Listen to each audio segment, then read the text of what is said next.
So this one's for you CEOs, sales directors and GMs. This one specifically. Let's talk about what's missing in your team's DNA. And here's the kicker. I know the difference firsthand because I work with both real estate and technology salespeople. Today I'll show you an example where nearly every tech rep shares a digital trait that is universal within that sector. They think analytically, present facts, and sell features. This is great if you're dealing with a technical buyer like a CTO or an IT manager. But the deal can stall when speaking with executives who have broader strategic decisions. They're thinking the bigger picture.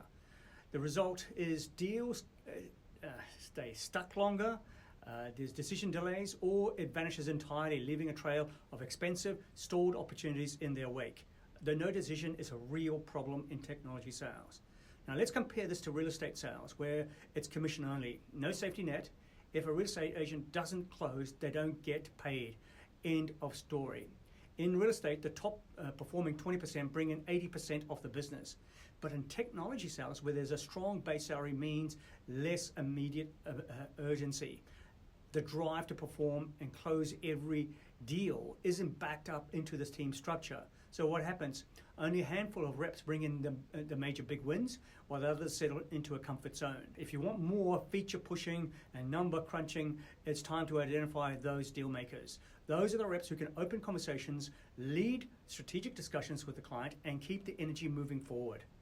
They're the ones with high emotional awareness who will keep deals in motion through long decision cycles, consistently closing.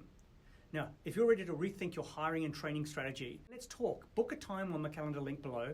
This could be a breakthrough in your team needs to win big. So here's I don't know if you can see it, but in the column on the outside, you'll see a particular trait, which is most of the trait by technology salespeople is a very high digital component. And there's only one person who is low in this profiling study that we did with 11 salespeople, and that one person tends to outshine all the others by dramatically, nearly by 30% in deal flow. It's not by accident. That person has different traits that make them a deal hunter and a deal closer. And I mean that very, very in a relaxed kind of way. They're not abusive, but they're very, very focused. And they know how to put pressure and tension in a deal. You always need that if you want to be successful in sales. So if this is something that's interesting to you, reach out to me for a confidential discussion.